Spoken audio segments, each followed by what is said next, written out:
Talking.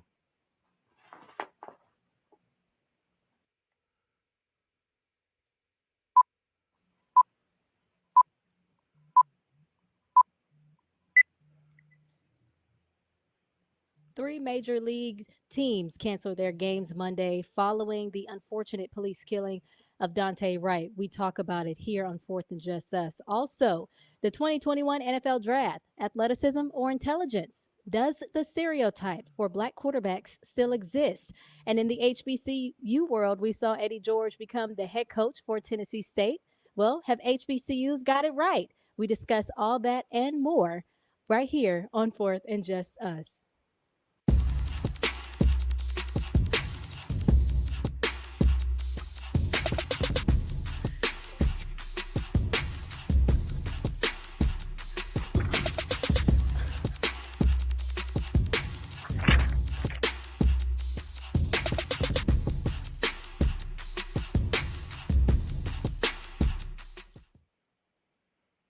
Welcome to Fourth and Just Us. We are so glad you decided to join us again for another episode. Larisha Harris here alongside Kevin A.D. Anderson and Leonard Doc Moore. How you guys doing today? Larisha doing well, doing awesome, enjoying life in lovely Austin, Texas. Awesome. What about you, A.D.? He's on mute. Doing wonderful. That's great. We know you are. Well, we want to begin on a serious note, though. Three major league teams canceled their games on Monday: the NBA, MLB, NHL, meaning the Twins, the Timberwolves, and the Minnesota Wild. They canceled their games on Monday following the police killing of Dante Wright. We also saw responses about this killing from NBA coaches like Greg Popovich, and also Doc Rivers. And so, want to start off, guys, with just your reaction to the team's decision to cancel games in the wake of this unfortunate police shooting, and see what you all felt and thought about this. Doc, we can start with you. I mean, Larisha, it's unfortunate. Like I said, we see these things over and over and over again. You saw the unrest in Brooklyn Center, and I want to remind people it's not a riot; it's more of a rebellion. And I think we have to be careful, sort of, with our terminology there. I mean, the brother had a warrant for $345. I mean, let the brother go. It's a pandemic, give him a warning or something like that. But it's just, it's too unfortunate. So many young men and women are getting caught up in these tragic situations. What were your thoughts, Larisha? For me, I just had a hard time understanding how a 26-year veteran um, had a problem with differentiating between a taser and a gun. You've been on the force for 26 years, and I can't sit here and say that I understand fully that job, but I do know that there are a lot of dangers that come with it. But I can't quite grasp how it was hard for her to differentiate between the two.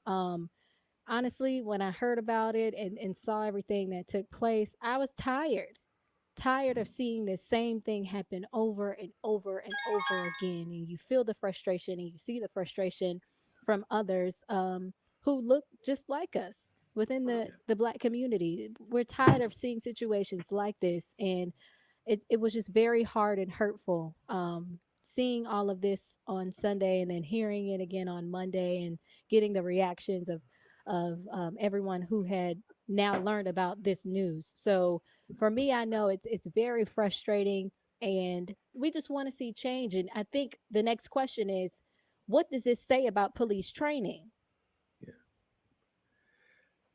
I think for me, Larisha, I've been fortunate to go to 6 continents. I've been in the Middle East, I've been in parts of Africa, parts of Asia. But Larisha, the only place where I am frightened or scared of law enforcement is right here in the U.S. And it shouldn't be that way, but that's the way it is. And it seems as if, it seems that people of color, particularly black folk, man, sometimes are treated worse than animals. You know what I mean? You go kill an animal, you may get more time for killing an animal than you will for killing an African American.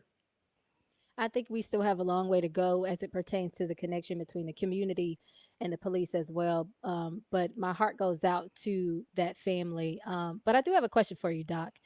As it pertains to this particular situation, police brutality, right? We know that so many players from all across the sports arena came out and gave their responses or their reactions to this unfortunate police killing. Is this the only issue that you would say connects black celebrities to the black community?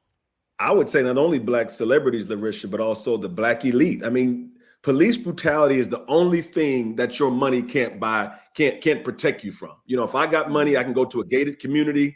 If I got money, I can get the best health care and live longer. If I got money, you know, I can put my kids in what some people call an amazing school system. But police brutality is the one thing that your money does not insulate you from. And so I think in many ways, that is why a lot of folk, a lot of black celebrities, a lot of black athletes really, in many ways, are fighting this issue because they understand that despite their wealth and status and notoriety, they can have an unfortunate incident with the police at any time, and many of them have. And AD, we know you ran into a couple of technical issues there, but you're back on now. Just your response to these three leagues having these game cancellations on Monday following the police killing, the unfortunate killing of Dante Wright. Well, unfortunately, I mean, we keep looking at this. So, how many games are we going to have to cancel? How many games will not be played because someone's been killed? If we look at this just within the last 6 months, and there's been 3 or 4 games that have been postponed because of this, I mean, it's ridiculous. And Doc, I think you said this, that he posed no threat. He posed no, let him go. They had his driver, they had his license plate and everything else. Go pick him up at a later time. I mean, that was ridiculous. And, the other thing we talk about, black folks, what we need to do is that we have to get behind this and make it more political than what it is now. Because, it's just like the drug problems we had and with currently, and how many drug companies went out of business and had to file bankruptcy because the federal government came in and said, we're not going to tolerate you killing our kids. Yeah. And I mean, it's got to be the same way. It's ridiculous that with the opioid, so we could deal with that, but we can't deal with gun laws and police brutality. It's just ridiculous.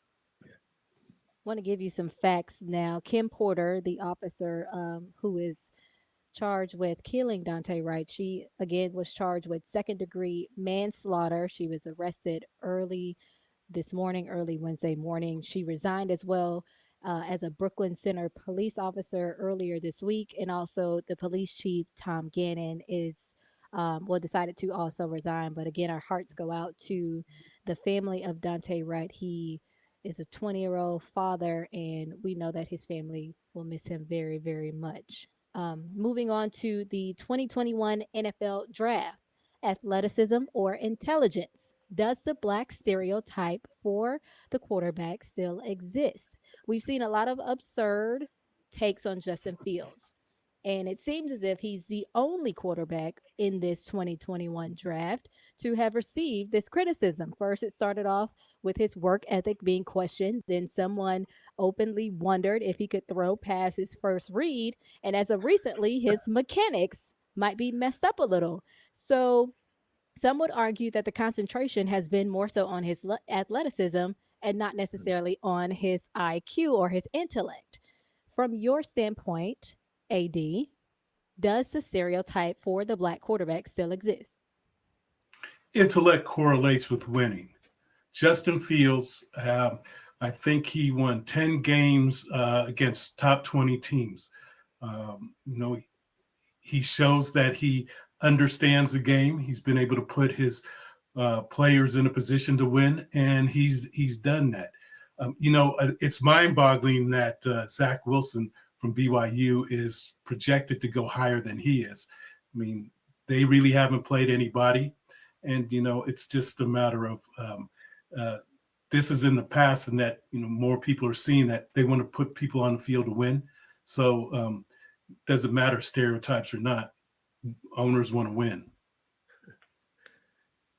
Rich, I think the stereotype, I think it's diminishing. I mean, when you look at the 4 highest paid individuals in NFL, you got Mahomes, Prescott, Watson, Wilson, and Lamar Jackson will be next. And but here's my take as I sit back and think about this. If I'm Justin Fields, I don't want to go to the Jets. I don't want to go to the Panthers. I don't want to go to the Jaguars. So sometimes I wonder if it may be better for him to become maybe a mid-round pick, go to a better franchise, where maybe he doesn't have to play tomorrow right away, because we saw what happened with Burrow in Cincinnati. He put up crazy numbers, but he took a beating. And so, the NFL, it's all about that second contract. We saw Dak Prescott cashed in. It's all about that second contract. So if I'm the brother Justin Fields, man, y'all can hate, y'all can talk about my intelligence all y'all want. Let me be picked 12, 13, 14, 15. Let me get with a good franchise. Let me rest up, and then let me come kill it when it's my time. Well, I still think we have to talk about the undeniable racial element as it pertains to the various critiques that Justin Fields has received. But from my perspective, even as a broadcaster myself, I think that's where we need to start seeing that change. Like, we need to see the change in language, because we don't need to have a player or not our black players not described as brilliant. We need them to be discussed from the standpoint of their intellect. No more code language. We saw that happen several times before, and it always seems to happen around the NFL draft and the black quarterbacks in certain drafts. But I think that's where we need to start that change there. Cut the code language. Let's eliminate the doubt and actually talk about players for their intelligence and not so much of their athletic ability. That's just my perspective on it. But moving on here to, I'm sorry, AD, go ahead. You had something else? Unless you're a freak, an athletic freak, you have to have some intelligence because of the playbook and everything you have to break down these days, and you won't last if you don't do it. So, I mean, the whole thing is doubting anybody's intelligent that makes it and plays in the league is ridiculous in the first place. Well, moving on to another interesting conversation here. Adia Barnes, she was given a new gig, right? She was officially named an assistant coach to Don Staley on the 2021 USA AmeriCup team. This happened last week. But a job title that she says she won't take is that of the Arizona men's basketball coach, after it floated around on a certain podcast. And the question was presented to her on the John Jay and Rich Afterwards podcast. They asked her about taking over this position after we saw that Arizona parted ways with Sean Miller. And her response to being asked if she would take over as a coach for the men's basketball team was absolutely not.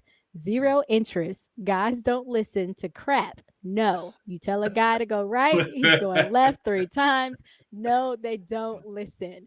Should she be open to it? Doc, we can start with you. Absolutely. I think, when you're talking about breaking, glass ceilings and things of that nature, it takes a pioneer. But I understand her point of view is that, sometimes when we try to bring, have conversations like this, some people feel like you are disrespecting the women's game. And I completely understand that perspective. But some woman has to be the first to go coach a men's program. And I think it would be amazing if she stayed right there in Arizona. She could recruit like crazy. And it seems like the young women really like playing for her. And so I think it will be an awesome opportunity for her. Well, if you look at it now, 63% of the head coaches in women's basketball are women. 60% of the staffs have all female staff members. So, there has been some progress made there. But I hear, a lot of knuckleheads out there. So if that's the reason why she doesn't want to do it, okay, I'm good with that. But right now, there's only one woman who is coaching men in Division One, and it's it's not even Division One; it's a community college. There's only been 5 women, period, that have ever coached in men's basketball. So our guest last week, I could see her being very successful at any game that she coached or anything that she led. So there's much more people out there like her, and it'd be great to see it. I think it's needed, and I think that in some cases the men might respond better to a woman than they do their male coaches now. That's true. Well, hopefully she's listening, and she might take you all's advice. But one of her players, Ari McDonald, who led the Arizona Wildcats to the first ever national championship game, we saw her performance basically boost her profile as it pertains to, guess what's happening tomorrow? The 2021 WNBA draft. That is happening tomorrow night at 7 o'clock on ESPN. Want to make sure that everyone watches it. It will be virtual, and it was that way last year, of course, due to the pandemic, COVID-19. So we'll see it virtually again, and those top prospects will also be participating virtually as well. So make sure you watch it on ESPN at 7 o'clock tomorrow evening. HBCUs, have they figured it out? Eddie George was named the head coach of Tennessee State. Now, we've seen recently that Deion Sanders took over as the head coach at Jackson State. Is this the route to take as it pertains to getting a lot of these elite high school athletes, particularly African Americans, to go to HBCUs? Have they figured it out? AD, we can start with you. Well, Frank Robinson from Oaktown played baseball, was the MVP, the only MVP in both leagues. When he first managed, Frank would tell you that he expected everybody to play and be like him. And when it didn't happen and he didn't win, he became very frustrated. And then over the course of time, and he came back into managing, he had to learn that everybody wasn't like him. Everybody didn't have his work ethic. Everybody didn't have his talent. So once he was able to do that and deal with people on their own terms, he became a better manager, and he won, and he became a better person. So with that, I mean, Eddie was an elite athlete, Deion an elite athlete. If they can put that in perspective and work with everybody on their own base, there could be some success. But if they're coming in there and expecting they're going to get the same results that they did, it's going to be very frustrating. Larissa, these are horrible moves, and I'm going to go on my rant right now. I'm a proud Jackson State alum. I got my Walter Payton helmet sitting behind me. But here's the deal, Larissa. This is ridiculous. Eddie George, a phenomenal human being, a fellow Buckeye like me. He owns a landscape architecture company. He has a sports bar with his name on it right outside the Ohio State campus. But guess how many years of coaching experience he has? How many years? 0. Not high school, not middle school, not the church league. He has never coached a day in his life. And for Tennessee State to make this hire, I mean, it's a copycat deal. You can't compare Eddie George to Deion Sanders. Deion has been in the limelight since he stopped playing for the Falcons and the Braves. Deion has a brand. Even with Deion's brand, Jackson State has been on ESPN 6 times, 3 times streaming on ESPN3, once on ESPN2, and twice on ESPN. The publicity only works if you are winning the games. Here's what I want to tell Tennessee State. You will not play on ESPN in the fall. You know why? Because the big schools are playing in the fall. So Jackson State had a window of opportunity. They've taken advantage of it, but this is not something that these other schools should copy. One more point, Larissa, and I'll be done. 2 more points and I'll be done. This celebrity stuff is unfortunate. My good friend Isaac Brown, head coach of Wichita State men's basketball program. They went 16-6 this year. They won the conference championship. He was coach of the year, and they went to the tournament. Last fall, Isaac Brown applied for the head coaching job at Alabama State University to be the men's coach. Isaac been an assistant coach for 20 years, Power 5 schools, group of 8 schools, all of that. Guess what? They hired Mo Williams over Isaac Brown. Mo Williams had 2 years of coaching experience at Cal State Northridge. I don't even know where that is. And Isaac Brown had all this experience, but they hired Mo Williams because he had NBA experience. Alabama State went 2-14 this year. Wichita State went to the tournament, and my boy was coach of the year in the conference. There you go. Doc, you just didn't disrespect Northridge, did you? Hey, man, I don't even know where it is. Oh, man. Oh, Doc, you didn't. Oh, that's so wrong. And Mo's my boy. Mo's a great person, great coach, and everything else. So come on, man. But Kevin, here's the deal. How if you are a coach up and coming through the ranks, how do you feel if you're in J-State and Tennessee State are 2 of the biggest HBCUs in the country, right up there with Florida A&M, Bethune-Cookman, Southern University, if they are hiring celebrities? If I'm coming up through the ranks, I feel like, man, what are my opportunities now to get a head job? And number 2, if I'm a head coach at an HBCU program, I feel disrespected because too often these folks who went to PWIs think they can just come to an HBCU environment and win automatically. No, HBCU has been playing football since the 1890s, And we don't need a savior from Ohio State or from Florida State to come save us. Okay, We need quick more Eddie question here. Robinsons. Quick question. So should these former players or celebrity figures be more interested in maybe an administrative role more so than a head coaching position? Would that work better, AD? I think we're talking about the same thing. If we're talking about, questioning them being a head football coach, then we're going to question them being an athletic director, because there's a lot more things that go along with being an athletic director and understanding how to run a business and everything else. We've seen people be successful and we've seen people not be successful in both lights. So, if you win, it doesn't matter. And if you lose, you'll go back to flipping burgers and running the sports bar. Well, we want to now bring you into a new segment that we are intertwining into our show. Oh, hell no, Karen. Keep your brand ass potato salad to yourself. Who put raisins in the potato salad? And basically, what this particular segment is, we are going to ask a question to the audience, and we want to know your response to it. So wherever you are watching us on Facebook, make sure you like us there. On YouTube, make sure you subscribe there as well. But leave your comments in those in your respective places that you're watching us live. Leave the comments to the question, okay? And today's question: when can in-laws participate in family discussions or family business? Again, Oh, hell no, Karen. again, today's question: when can in-laws participate in family discussions or Oh, hell family no, Karen. business? Keep your brand ass potato salad to yourself. So, Doc, what's your answer?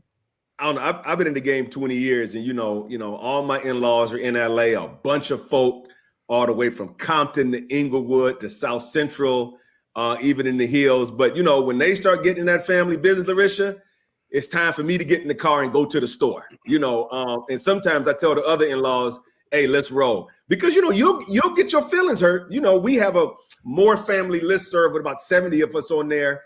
And my cousin's wife, she put a post on there, and she was quickly told by another cousin, Oh, hell you no, are a Moore, so you can't participate in the Moore family stuff. I'm like, wow, these folk are hardcore. AD? When you're living in their house or they're giving you money. Okay, that's understood. What about you, Larisha? Well, my mom always told me to mind your own business and leave other folk business alone. So as for me over here, I'm just gonna mind my business and let it be. I Mind got my 20 years business of and let marriage it in the be. game. You learn them in-laws rules real quick, Oh, Well, hell those no, of you Karen. who are watching, we want you to again answer the question: when can in-laws participate in family discussion or get in family business? Put your comments in the section on Facebook Live. Make sure you like us over there on Facebook. Subscribe to us on YouTube as well. And if you're watching on YouTube, go ahead and put your answers in the comment section. All right, moving on to our next segment here. We know that as it pertains to sports and athletics, that's a huge part of the Black community, right? A lot of the young kids aspire to go to the next level, play on the collegiate level, and even go a little further. But as it pertains to recruiting and all the other business aspects of college athletics, we pose the question now: does the Black community truly understand the nature of college athletics? Doc? That's a great question. And I'll say, I'm not going to blame the white man for this. No, I'm not doing that. I say we don't understand it because we don't want to understand it. And in many ways, it seems like we like being, seduced by everything college athletics offers. And here's what kills me, Larisha. I was at my son's 7-on-7 tournament in New Orleans this weekend. I'm talking to parents, and they are looking down on D2 and D3 schools. Looking down on them, as if Power 5, D1. And what I told a parent, I said, the most well-rounded Black athletes I have seen are come out of the D3 environment. They come out of there ready to hit the workforce and be competitive. But no, I think we get seduced by the cheap drip. We get seduced by the facilities, and we get seduced as parents because these coaches want our kid. And we got to start growing up and understanding the system for what it is. And we can't be seduced by the bright lights and all that kind of stuff. AD? Yeah, Leonard, you're absolutely right. But I'll take it a step further. So through this whole recruiting process, particularly your high-level athletes, I mean, not only are they getting their ass kissed, but the parents are getting their ass kissed too. And most of them fall in love with this. And so, they go through this process. And then you talked to me, and you shared this with me a long time ago. So through the recruiting process, they're going and they're staying in a 4-star hotel and eating 4-star food. And then after their young man or a young woman signs up, they're not in that 4-star anymore. Right. They're not having that, they're not having that 4-star dinner, and everything changes. And that's when the relationships tend to go sour. And that's why we have so many people now in this transfer portal, because what they were sold isn't what they came to know or what they thought they were going to come to know. Kevin, I just think, we need to have a workshop on what questions parents should ask on the recruiting visit. You know what I mean? I had a volleyball coach call my daughter about 2 months ago. And the first thing I told my daughter to ask her, what does she like and dislike about your game? Just to see if it's a legitimate call. You know what I'm saying? And but I still think we don't know what questions to ask. We asking stuff about playing time and what position my kid gonna play and all that kind of stuff, which to me is completely meaningless. Well, my first year at Maryland, we had a 5-star come up from Alabama with his mother and his handler. So the handler's trying to tell the coach what he wants him to run for her son. And then I'm talking to her about academics and everything else. And she said, Mr. Anderson, no disrespect, but I just want you to tell me how you're going to get my kid into the NBA.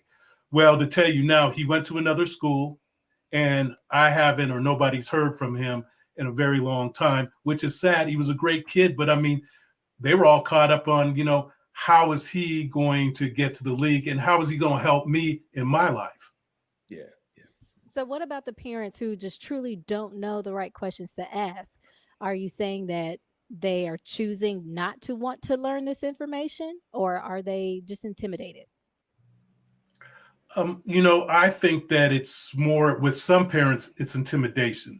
They haven't gone through, and they haven't gone to college and other things such as that. And then when it's time for them to ask those kind of questions, they really don't know, and they're intimidated, and they feel sometimes, a lack thereof. And so they're more embarrassed than anything else.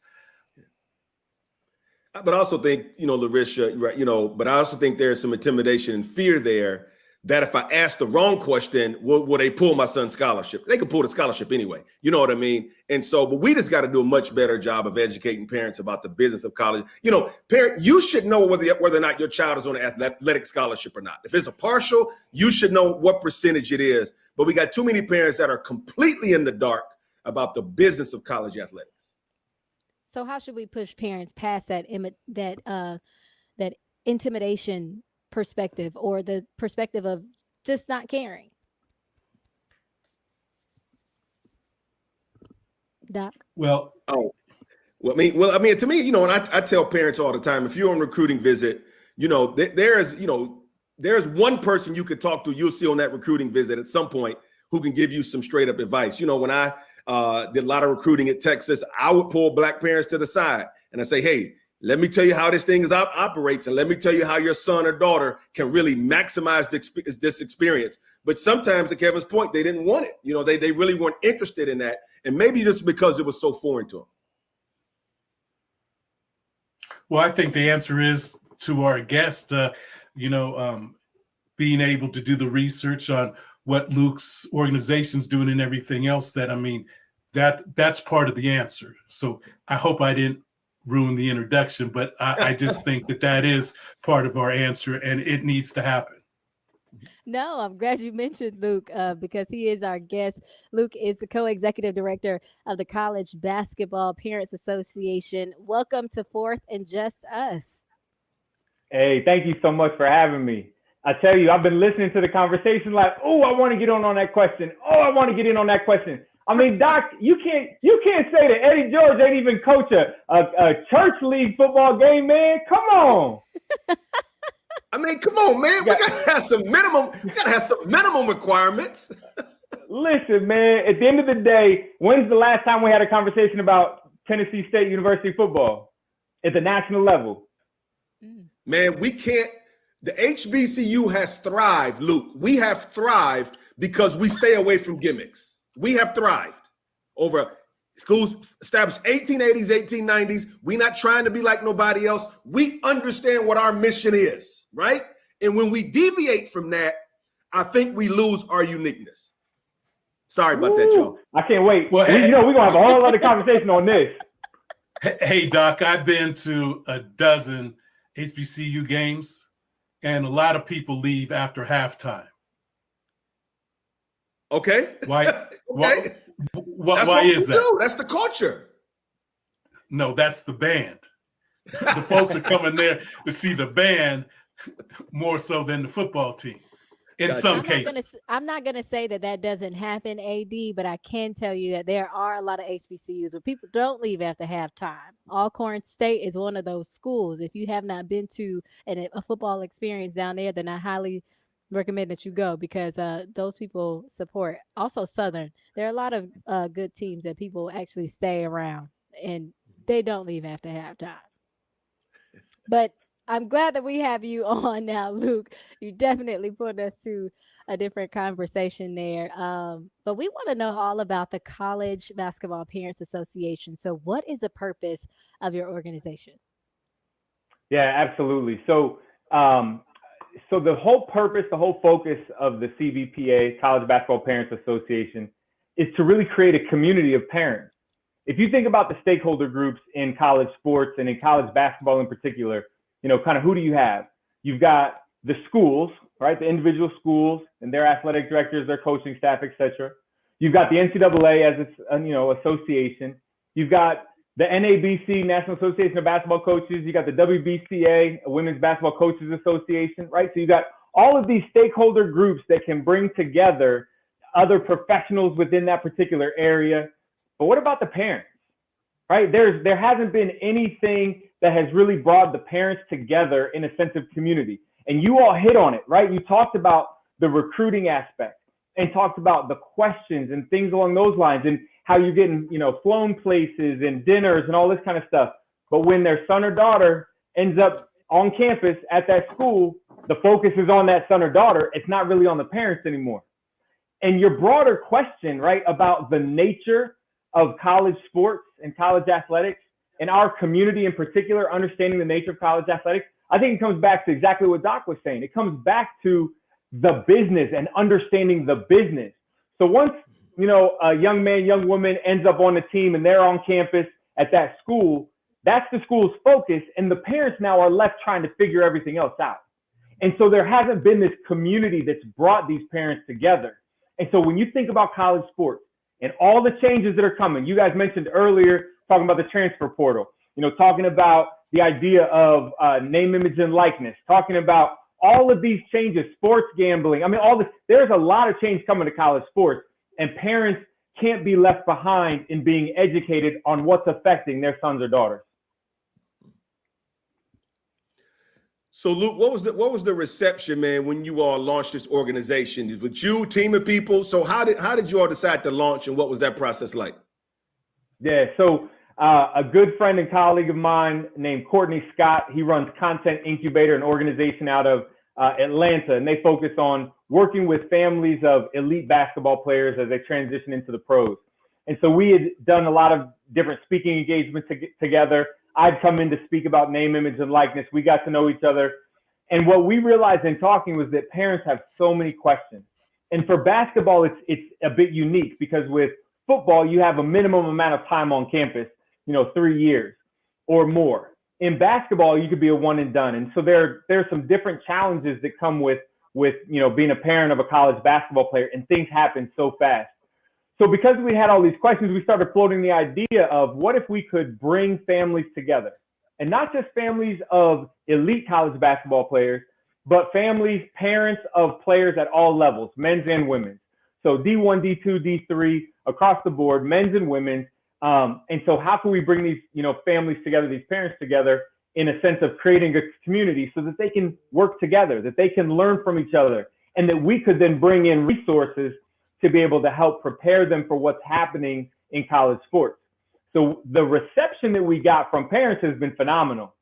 And I think from other stakeholder groups, it's been a bit skeptical, but realizing that the power that comes when you bring together collectively parents, we started to see how there's the reception is warming up. So the NCAA, they have put some great resources around of people around talking to parents. We've had Craig Robinson, executive director of the NABC, come in and talk to parents from a coach's perspective. We had this after December and COVID was really kind of rampant.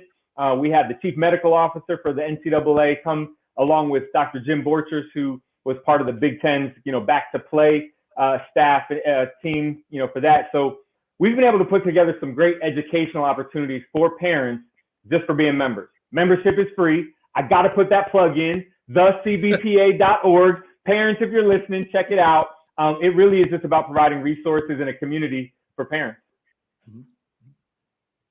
Well, look, one thing I really appreciate and looking at your website and the stories that you tell, I never knew even about Spencer Haywood and how he took $100,000 and could have had 10% of Nike stock, and he would have 300 million right now or more than that. Right. Yeah. And then you talk like 300 million. You talk about Drew Gooden, how Drew, 10 years into his profession, he realized that he wasn't maximizing his money, and he went in and bought some commercial real estate and some franchises, and now he's doubled that. But the one that was really mind-boggling to me was that Vinnie Johnson, and Vinnie used to make $4 million and transform that $4 million into $400 million. See, that's the stories that have to be told and shared, and those people need to come, because one thing that I see that I admire most is that you're talking about life after basketball. Yeah. And, it's very difficult for us on campus to have these young people really realize that it's going to be a very short period of time that they're in that profession and what happens afterwards. And, if we really want to have them take care of their families and everything else, they need to know the value of the money that they're going to earn, because they're not going to earn it for a very long time, and how to maximize that. So, but Luke, tell me, how did you get in? I mean, how did you really get into this? Because, at first, when I first saw you and everything else, I thought, well, okay, he's a parent. Well, you're not a parent. So, I mean, how did you realize this, and how did you make it come to fruition? Yeah. So my kids are probably watching in the living room. So let me just clarify that I am a parent, just not a parent of a college basketball player. Yeah, so I'm kids, sorry. Daddy, I'm your dad. You're good. So, so yeah, you're right? How do you get involved in this when you're not a college basketball parent? Why would you start this organization? Well, what I really do full time is you really kind of wear two hats. So I am a non-agent sports attorney. So I work with individual professional athletes with all of their off the field, off the court endeavors. So from their agent selection process, reviewing endorsement deals, estate planning, tax issues, doing the due diligence on private equity or private investment deals, on real estate deals, litigation when people are coming after the athletes, or when the athletes have been taken advantage of and they need to go after someone. So really full service, acting like a general counsel, but for an athlete, again, talking about the business side of athletes and sports. But I also started a firm about 4 years ago called Anomaly Sports Group. And Anomaly, our sole focus is on education. How do we educate? Because I see every day working with individual pro athletes, ways in which people are trying to take advantage of them, ways that maybe they're lacking or haven't been able to develop certain personal or professional life skills. And so with Anomaly, we take all of that learning, translate it into workshops so that we can go out and work with teams, athletic departments, the NCAA, the NBA, NFL teams on educating groups of their athletes. So for me, my passion is around, trust me, I love sports, but my passion is around the education and protection of athletes and those around them. And so when this opportunity came to say, hey, how can we put some learning, some resources, some education around this particular group who need it? For me, it was a no-brainer. Put it through my lens of, does this help educate? Does this help protect? The answer was yes. So we went ahead and launched it. So as it pertains to, right, your organization, is there any inkling that this could expand out and touch the football realm or any other sports? So it's interesting. We get that question a lot, and there is an organization out there of college football parents. This really could expand. It could grow. Right now, it's focused on basketball because, again, as I mentioned, we don't charge anything, so nobody's getting paid for this. So there's only so many hours in a day. We're doing it because we think it's the right thing to do in terms of helping these parents out. And so if we can scale it the right way, in a way that's meaningful, I think we'll consider that. But right now, we're really just focused on the parents of college basketball players. But I will say this, and to AD's point earlier, you go to the website. You can go check out the website. There are resources that are out there for any parent and any player could learn from in their own growth and development. Luke, let me ask you this. I've been teaching high-profile Division I Black student athletes for 24 years. And when it comes to a lot of the financial schemes they get caught up in, I tell people, you can't blow that much money in the club. You can't blow that much money on cars. And I had a student, 12, 13 years ago, got drafted first round. He told me, Luke, that he was late lottery pick. He said when he got off the plane the next day, by the team that drafted him, they took him to that city.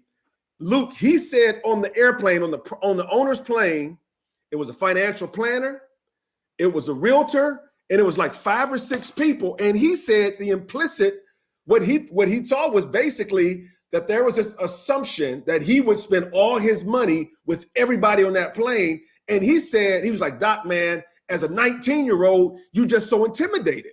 And so how do you educate parents and particularly some of these high-profile basketball players to avoid some of these financial schemes and letting them know that they don't have to invest their money with the owner's friends? You keep it real. You give them real-world practical education, right? I mean, that's the bottom line. It can't just be your check-the-box, 45-minute financial literacy program that every athletic department wants to do with their student athletes. That's not enough. If you've got these elite athletes who are going to be faced with these challenges, you've got to prepare them with real-world practical education. In fact, I would say that it's an ethical imperative of our institutions to be able to provide that education to their student athletes. And what I would say if I'm talking to a family one-on-one is you have got to have someone who is completely independent and objective on your team. And that person who's independent and objective needs to also be qualified to be able to provide you advice and help you understand what's coming your way. Because we already know, especially the basketball realm, that is the elite of the elite, the less than 1% that will make it on to the pros and play professionally. But we also know that the vultures are out there to take advantage and helping to empower athletes to understand this is my business. I'm the CEO, but they don't know what that means. So we have to educate them. What does it mean to be the CEO of your business? What does it mean to be able to take on, this whole new business world around you? Because most athletes are going to say, I just want to focus on my sport. At 19 years old, 20 years old, I just want to focus on my sport. So now who else is in your corner? Parents, mom, dad, whomever that they trust. We got to make sure that you're qualified to give the advice of helping to hold everyone accountable, because everybody that was on that plane in your example, they weren't caring about the, independent opportunities that player had.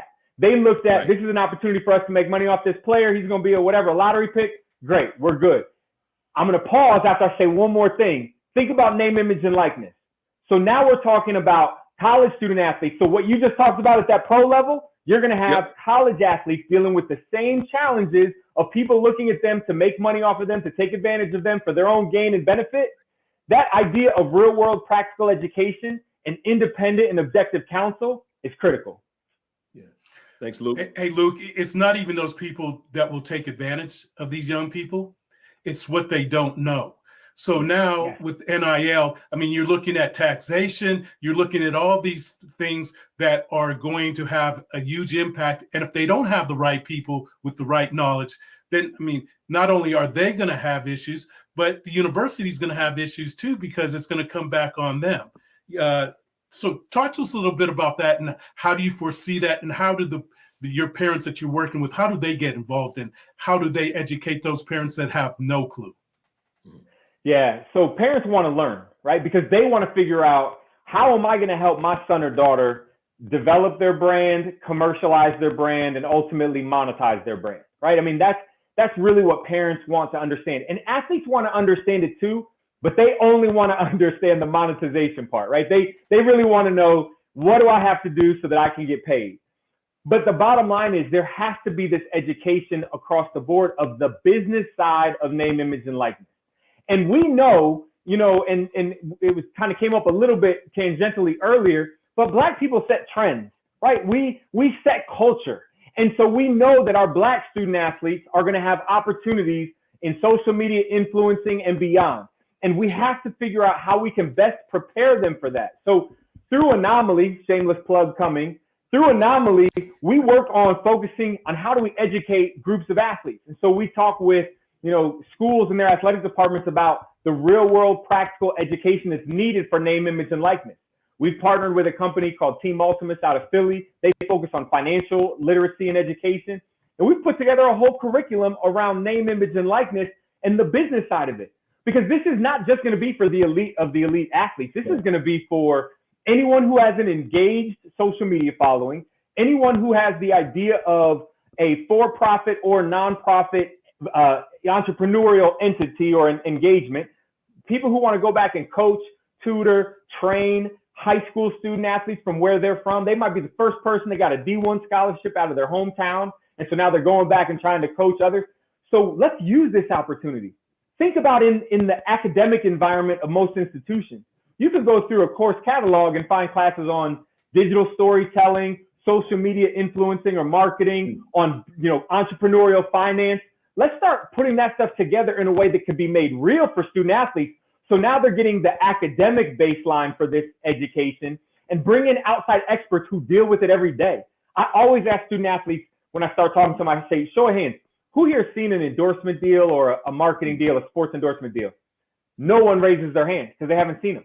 But as soon as name, image, and likeness starts, that's the basis of every part of any endeavor or opportunity they take. And so we want to make sure that they understand contracts and what they're getting into. They understand how to make decisions. They understand the financial side of things as well. That's powerful, Luke, man. we greatly appreciate you joining us, and I so wish we had more time to continue this conversation. Again, Luke Fedlam is the co-executive director for the College Basketball Parents Association. Before we let you go, we have to pose the question of the day to you as well in our new segment that we call "Who Put Raisins in the Potato Salad?" Oh, hell Yeah. no, Kevin. Keep your brand ass potato salad to yourself. So today's question. Listen. Yeah, go ahead. When can in-laws participate in family business or in family discussions? We had one comment from a viewer saying, not until they trust you enough to bring a dish to the cookout. What's your response or your answer to the question? Well, not just a dish. It better be a good dish, because if not, we're going to talk about them forever. We know we will. But now for me, I'll say this, once you've earned it, when you've earned the right to involve yourself in the family business and whatever that is in your family that's caused you to earn it, that's when you can get involved. My mother-in-law, I'm not just saying this because she's probably watching in the other room too. I'm not just saying this, Mom. I love you. But she's earned it. She's earned the right that she can be involved in our family business whenever she wants to. Well, Luke Fedlam, we greatly appreciate the time, and we look forward to chatting with you more another time here on Fourth and Just Us. Thank you for joining us. So Hey, thanks for having me. I love what you guys are doing. Keep it up. You Thanks, must Luke. have been a basketball player, and you must have scored a lot of points because you just scored some right now. You know that's Oh, right, AD. Come on, baby. And he scored basketball points rocking the WNBA sweatshirt. I see it. Tomorrow night, 7 o'clock, ESPN. This is draft. Let's go. Again, that was Luke Fedlam, the executive director of College Basketball Parents Association. Guys, we are almost to the end of our show. Can you believe it? Another show almost in the books. But before we go, we always have to figure out how we move. How do we move forward? What is the solutions that we can provide? So, as it pertains to our topic of the day, does the Black community understand the nature of college athletics? AD, how do we move forward and make sure that the Black community understands? Well, I think what Luke is doing is the step in the right direction. That the parents are going to be comfortable sitting down with other parents, and particularly those who might not want to answer or ask the question, and that they could pull somebody aside and say, I heard you talking about this. Can you better have me understand? I think that's the way to go, because as Luke was saying, we've put money and invested in all kind of up programs, and they really haven't been effective. So I think you start off with parents organizations, and Doc and I have talked about this. I really think there has to be a national program where the student athletes get together, and it's not through SAC, it's not through any of that. It's talking about student activism, it's talking about racism, it's talking about real world stuff that they're encountering, and that they need to lead and manage that for themselves, because they're, as we've seen, their voice is being heard, and it's being heard very loudly. Larisha, my take is that, for 4 years, I spent the last 4 summers in gyms with my daughter playing basketball. And I spent the last 4, well, I'm still doing it now with my other daughter playing club volleyball. There is so much free time during those tournaments, Larisha, and I asked AAU directors on the women's side, can you start offering some seminars during these tournaments? Because we have nothing to do. And, but nobody, they looked at like I was crazy. And I said, don't you see that there's a golden opportunity here to educate parents about the business of college athletics and how scholarship works? Scholarship work and the difference between Division I, D2, D3, partial scholarship, full scholarship. But nobody ever took me up on the idea. So if there is somebody entrepreneurial, you're going to be at those tournaments this summer, 7-on-7 tournaments for the boys.